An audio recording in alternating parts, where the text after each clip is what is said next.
Bismillahirrahmanirrahim. Assalamualaikum warahmatullahi wabarakatuh. Alhamdulillah rabbil alamin wa bihi nasta'inu ala umuri dunya waddin. Sallallahu ala nabiyyina Muhammadin wa ala alihi wa sahbihi ajma'in. Amma ba'd. Jamaah sekalian yang kami hormati, setiap penggal dari kehidupan Nabi kita Muhammad sallallahu alaihi wasallam meninggalkan pelajaran yang sangat berharga. Bahkan setiap detik dari kehidupan beliau, kalau kita kupas, maka kita akan bisa mendulang sekian mutiara yang begitu berharga untuk kehidupan kita. Pada kesempatan yang berbahagia kali ini, kita akan sedikit membaca sepenggal episode dari kehidupan Nabi Sallallahu Alaihi Wasallam di dalam rumahnya, yang dituturkan oleh salah seorang sahabat beliau Sallallahu Alaihi Wasallam yang masih kecil, yang bernama Umar bin masih kecil. Kalau Umar bin Khattab udah tua. Ada yang tahu? Betul. Umar bin Abi Salamah. Siapa? Umar bin Abi Salamah. Cerita ini disebutkan oleh Imam Bukhari dalam sahihnya. Diceritakan oleh Umar bin Abi Salamah, "Kuntu ghulaman fi hijri Nabi sallallahu alaihi wasallam." Saya, kata Umar bin Abi Salamah, adalah seorang yang sering membantu pekerjaan rumah Nabi SAW. Atau dengan kata lain, beliau pembantu di rumah Nabi SAW. Yang namanya pembantu masih kecil, ya. Yang namanya pembantu kan berarti sering masuk dan keluar rumah, ya enggak? Ya. Sering masuk keluar rumah dan bergaul dengan Nabi SAW sekian tahun. Di antara kejadian yang direkam oleh Umar bin Abi Salamah adalah kejadian ketika beliau makan beserta Nabi sallallahu alaihi wasallam. Kata Umar bin Abi Salamah, "Wa kanat yadi tatishu fi as-sahfah." Kata Umar bin Abi Salamah, ketika sedang makan, mereka memiliki kebiasaan ketika makan itu tidak pakai satu piring sendiri-sendiri, tapi pakai apa? Pakai nampan bareng-bareng, 3 orang, 4 orang, rame-rame makannya. Nah, ketika lagi makan bareng-bareng itu, kata Umar, kanat yadi tatishu fis sahfah. Tangan saya itu piknik kemana-mana. Apa artinya piknik kemana-mana? Gak tahu kalau bahasa Lomboknya, kalau bahasa Jawanya itu seleketan. Nggak ada orang Jawa nggak di sini? Oh, banyak. Nah, orang Jawa paham nggak seleketan? Nggak paham juga. Waduh, pakai bahasa apa ini? Piknik artinya bukan milik dia, diambil gitu loh. Orang makan di nampan itu kan masing-masing sudah ada apanya? Sudah ada lauknya. Lauk dia habis, dia ambil apa? Lauknya orang lain gitu. Wa kanat yadi tatishu fis sahfa. Ketika lagi makan bareng itu, tangan saya kemana-mana.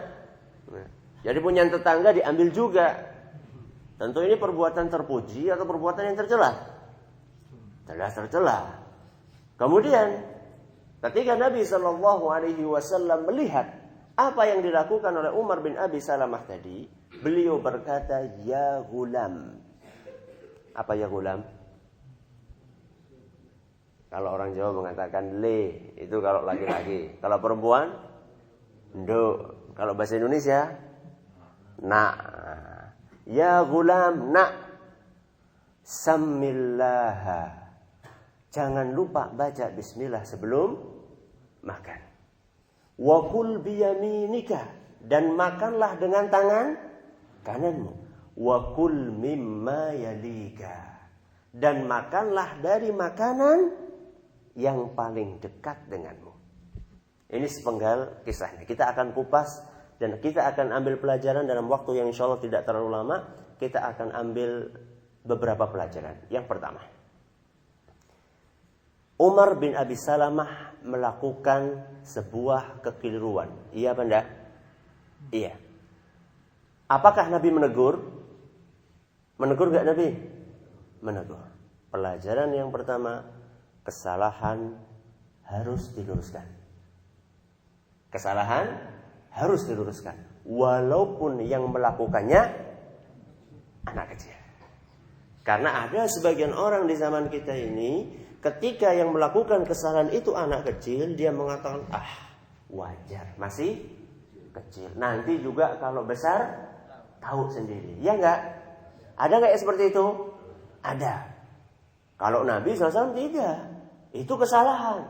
Itu kekeliruan. Maka langsung ditegur oleh Nabi SAW. Walaupun yang melakukannya adalah anak kecil. Walaupun yang melakukannya anak kecil. Karena Nabi SAW melihat itu sebuah kesalahan, maka ditegur oleh Nabi SAW.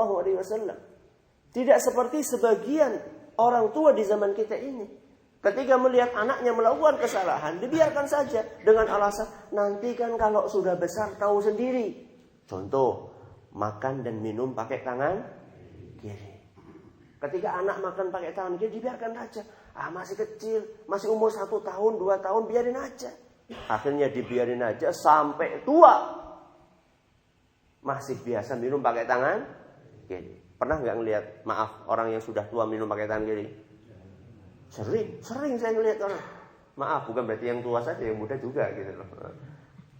Kita sering melihat ada orang tua yang minum pakai tangan kiri. Subhanallah, apa sih sulitnya minum pakai tangan kanan? Sulit enggak? Enggak sulit. Kenapa kok sampai tua masih minum pakai tangan kiri? Bisa jadi karena ketika kecilnya dikatakan seperti itu oleh orang tuanya. Akhirnya terbawa sampai tua. Nauzubillah min dzalik. Maka di sini memberikan pelajaran yang sangat berharga kepada kita, bahwa kesalahan itu harus ditegur. Tidak boleh dibiarkan. Bahkan ada sebagian orang tua, maaf, yang justru bukan hanya membiarkan kesalahan, bahkan menyuruh anaknya untuk melakukan kesalahan. Contoh nyata. Masih ada di antara anak-anak kecil yang maaf terbiasa untuk buang air kecil sembarangan. Iya enggak?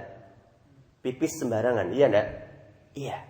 Banyak di antara anak kecil yang masih terbiasa pipis sembarangan. Tidak pipis di kamar mandi.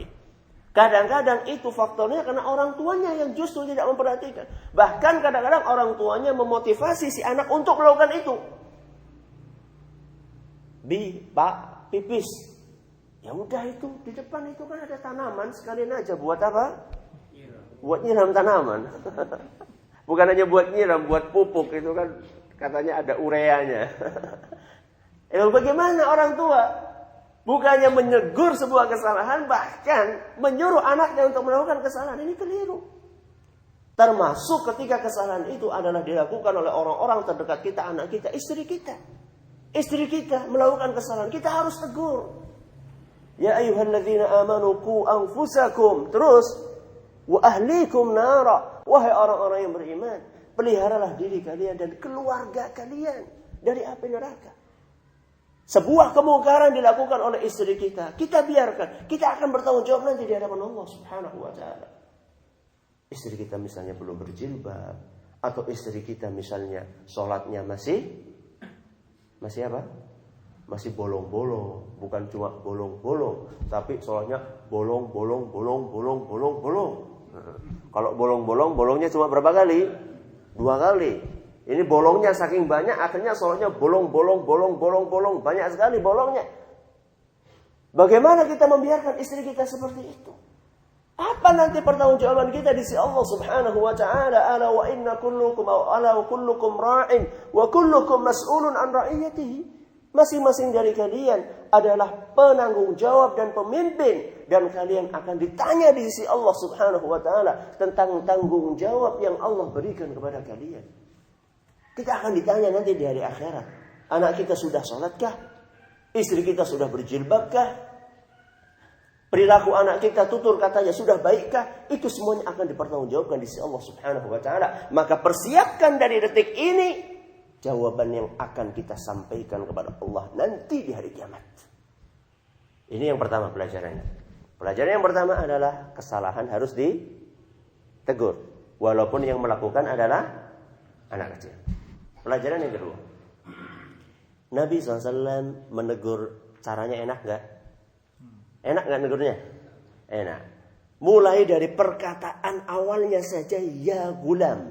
Apa artinya tadi? Nak. Enak nggak panggilan nak? Wah, enak sekali itu maknyes itu di hati itu. Nyaman kita nak ya. Dari panggilannya saja Nabi SAW sudah baik sekali. Tidak seperti sebagian orang tua di zaman kita ini. Masya Allah kalau memanggil anaknya itu panggilan-panggilan yang Masya Allah. Saya tidak tahu kalau di Lombok ini ada panggilan apa. Kalau di Jawa itu kadang-kadang ada sebagian orang tua memanggil anaknya itu Masya Allah. Tel, kutel. Tahu kutel? Kutel itu anak apa? Anak kerbau. Subhanallah. Ya. Jadi anak kok dipanggil dengan nama anak kerbau. Tel, kutel. Loh berarti kalau anaknya kutel, berarti bapaknya apa? Allah musta'an. Itu kalau orang itu, kalau lagi marah itu kadang-kadang nggak tahu apa yang keluar dari lisannya. Na'udzubillah min dzalik. Ya. Makanya Nabi SAW nggak mengajarkan seperti itu. Nabi SAW mengajarkan tegurlah orang dengan cara yang baik. Dengan cara yang baik. Ya. Karena terkadang teguran itu ditolak. Tidak diterima bukan karena muatannya yang salah. Tapi karena apanya? Caranya yang salah. Jadi Nabi SAW walaupun yang ditegur anak kecil, tetap beliau SAW memperhatikan perasaan anak kecil tersebut. Apalagi kalau misalnya yang ditegur adalah orang yang tua. Sebagian dari kita mungkin kadang-kadang tidak memperhatikan perbedaan umur. Sama orang tua kita seakan-akan orang tua kita itu anak SD. Seakan-akan orang tua kita ini anak TK. Yang harus diajari ini ibu budi. Ya. Harus ada etikanya.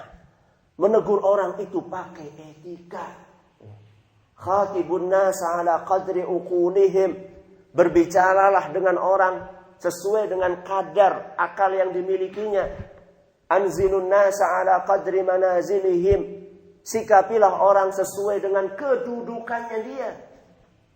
Bagaimana kita akan menegur orang tua kita seandainya bahasa kita adalah bahasa yang tidak sopan, yang tidak santun. Dan juga tata cara kita dalam menegur bukan dengan tata cara yang baik. Ya ayyuhalladzina amanu taqullaha wa qulu qawlan sadida. Bukan syadida, tapi apa? Sadida. Apa sadida? Tepat. Kalau syadida apa? Keras. Ya. Pernah suatu saat saya hadir khutbah Jumat, ya. Hadir khutbah Jumat di suatu tempat di Jawa, saya lupa daerahnya. Saya itu khotibnya Masya Allah bagus gitu isinya. Tapi begitu mukaddimahnya saya, ya ayyuhalladzina amanu taqullaha wa qulu qawlan syadida. Mantap sekali saya bilang. Wah, ini mantap fasih tapi salah. Ya. Akhirnya setelah pertemuan saya temui, Mas ini nun sewu. Mohon maaf ini Pak, ini tadi bagus sekali isi khutbahnya, tapi mohon maaf tadi itu ada keliru, tapi kelirunya cukup fatal ini. Itu bisa merubah apa? Berubah makna itu kalau dalam istilah ahli tajwid itu lahannya lahan apa? Lahan jeli. Ya. Jadi kekeliruan yang bisa merubah apa? Makna. Allah memerintahkan kita untuk mengucapkan perkataan yang tepat, malah dirubah menjadi perkataan yang kasar, yang keras. Ya. Bukan berarti kita tidak boleh bersikap keras, tidak. Ya. Suatu saat Nabi SAW juga bersifat apa? Melakukan tindak yang tegas dan keras. Pada posisinya. Kalau memang dibutuhkan dan sesuai dengan aturan tidak masalah. Tapi janganlah itu menjadi sesuatu yang dominan di dalam kehidupan kita. Karena Nabi kita SAW yang dominan di dalam kesehariannya adalah sikap lemah lembut. Makanya Nabi SAW mengatakan innallaha rafiqun. Sesungguhnya Allah Subhanahu wa taala itu maha lembut. Yuhibbur rifqa fil amri kullihi. Beliau SAW mencintai kelembutan di dalam setiap sesuatu. Jadi Nabi SAW itu suka sikap lemah lembut. Marifku fi syai'in illa zana. Yang namanya sikap lemah lembut itu kalau ada dalam sesuatu pasti akan menghiasi sesuatu tersebut. Wa ma nuzi'a min syai'in illa syana. Manakala sikap lemah lembut itu dicabut dari sesuatu, maka sesuatu itu akan terlihat jelek. Tapi sikap lemah lembut Nabi SAW itu bukan berarti membiarkan kemungkaran. Makanya tadi pelajaran yang pertama apa? Melihat kesalahan harus diperbaiki. Tapi jangan sampai lupa caranya juga harus dengan cara yang baik. Ini pelajaran yang kedua. Pelajaran yang ketiga, kesalahannya anak kecil tadi apa? Tangannya kemana-mana. Ya, tangannya kemana-mana ketika makan. Nabi nasihatnya tadi ada berapa tadi nasihatnya? Ada berapa nasihatnya?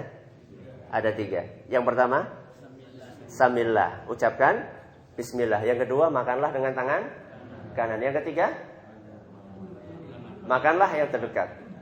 Berarti Nabi SAW mengurutkan 3 nasihat.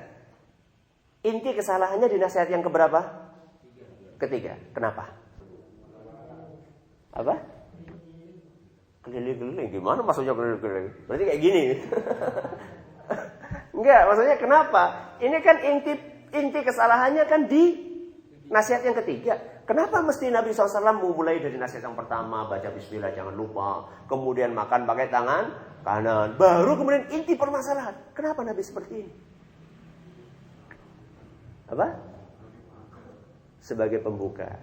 Yang ketiga adalah mempersiapkan kondisi psikologis orang yang dinasihati. Mempersiapkan kondisi apa? Psikologis. Jadi Nabi SAW memperhatikan kondisi psikologis orang. Perasaannya. Saya tadi bawa buku di lupa saya enggak saya bawa ke sini di mobil. Ada buku judulnya Faqrul Masyair. Faqrul Masyair itulah miskin perasaan. Ada sebagian orang di zaman kita ini miskin apa? Perasaan, bukan miskin harta, miskin perasaan. Tidak punya perasaan sama orang lain. Ya. Nah, Nabi SAW memperhatikan kondisi tersebut. Jadi ketika Nabi SAW akan menegur, beliau tidak langsung to the point.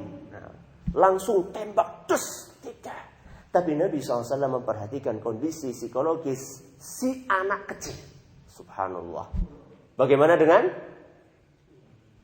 anak besar? Nah, anak kecil yang diperhatikan, apalagi anak besar, orang yang sudah tua. Jadi Nabi kita SAW luar biasa dalam memperhatikan hal tersebut. Saya pernah menulis sebuah makalah judulnya berdakwah dengan akhlak mulia. Berdakwah dengan akhlak mulia. Ada beberapa poin, ada sekitar 6 poin. Salah satu poinnya adalah memperhatikan kondisi psikologis orang yang didakwahi.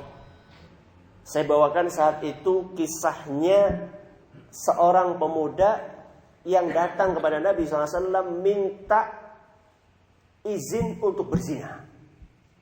Minta izin untuk berzina, bayangkan. Ya Rasulullah, idzan li bizina. Wahai Rasul, saya minta izin. Ada apa? Mau berzina wahai Rasul. Kira-kira gimana kalau misalnya ada orang datang di pintu itu, kemudian tahu-tahu seperti itu, kira-kira jenengan gimana? Hah? Ya, pukul ya, hantam aja. Dan itulah yang terjadi pada para sahabat Nabi. SAW tidak dipukuli sama para sahabat, tapi para sahabat mengatakan, mah, diam kamu. Jadi para sahabat ya, orang lagi ngaji kok tahu-tahu ada, tidak nyambung kan, ucuk-ucuk kayak gitu. Tahu-tahu minta izin berzina kan tidak salah sekali, nggak kepikir. Kita kan kalau di masjid kan mikirnya apa? Yang baik-baik, nggak mikir dunia kalau di masjid. Ya. Jadi anak itu datang seperti itu. Maka Nabi SAW pun mengatakan sama beliau, udnu, sini. Sini mendekat. Ya. Jadi gak langsung saat itu ditegur, dibantah, dihabisi. Nabi SAW mengatakan, sini mendekat sini. Jadi kalau mau ngomong itu ya mbok pakai apa etika gitu loh. Dekat sini, bisik-bisik lah ya. Itu kan sesuatu yang memalukan, masa teriak-teriak. Sini dekat. Mendekat. Kemudian Nabi SAW mengajak anak muda itu untuk berdialog. Nabi tahu ini anak muda yang nafsunya sedang menggebu-gebu. Ya. Jadi syahwatnya ini sedang memuncak. Maka tidak bermanfaat atau tidak pas kalau misalnya langsung dihantam gitu, nggak pas. Yang namanya anak muda dihantam tambah keras dilawan dengan keras. Itu ibarat api disiram dengan bensin. Ya. Jadi api itu ya perlu disiram dengan air, ya. Jadi dibawa sini udnu. Kemudian Nabi SAW ajak dialog. Atardahu li ummika, wahai fulan, kamu rela nggak kalau misalnya ada orang berzina dengan ibu kamu? Kalau ada orang berzina dengan ibu kamu rela nggak? Wallahi ya Rasulullah, demi Allah wahai Rasul, saya tidak rela wahai Rasul. Fakadzalikan nas la yardawna li ummahatihim. Sama juga, manusia juga nggak rela kalau misalnya ibu mereka dizinai. Apa hubungannya wahai Rasul? Ya kalau kamu zina sama siapa? Sama ibunya orang kan? Nggak mungkin sama ibunya kucing. Iya kan? Masih sama ibunya orang. Orang yang ibunya dizinai, rela nggak? Nggak rela, sama saja. Kamu juga nggak rela kalau ibu kamu dizinai. Kemudian ditanya, atardahu li ukhtika, apakah kamu rela kalau saudarimu yang dizinai? Apakah kamu rela kalau putrimu yang dizinai? Semuanya mengatakan tidak rela. Wa kadzalikan nas, sama saja manusia juga nggak rela. Kemudian Nabi SAW mendoakan orang tersebut, Allahumma tahhirhu, ya Allah bersihkanlah hatinya, waghfir lahu, ampunilah, dan seterusnya, sampai akhirnya pemuda tersebut berkata, setelah peristiwa tersebut sama sekali tidak terdetik di dalam benak saya untuk melakukan perbuatan zina. Terdetik pun tidak. Sama kayak Umar bin Abi Salamah tadi, ketika mendapatkan nasihat yang baik oleh Nabi SAW dan juga caranya memperhatikan kondisi psikologis orang tersebut, kata Umar bin Abi Salamah, fama zalat tilka tu'mati ba'du. Setelah kejadian itu, cara makan saya persis seperti yang diajarkan oleh Nabi SAW sampai saya meninggal dunia. Berapa pelajaran tadi? 3 pelajaran. Yang pertama, kesalahan harus ditegur, walaupun yang melakukan anak kecil. Yang kedua, caranya harus dengan cara yang baik. Yang ketiga, memperhatikan kondisi psikologis orang yang dinasihati. Semoga yang singkat ini bermanfaat. Terima kasih atas perhatiannya. Mohon maaf atas segala kekurangannya. Subhanakallahumma bihamdika asyhadu an la ilaha illa anta astaghfiruka wa atubu ilaik. Assalamualaikum warahmatullahi wabarakatuh.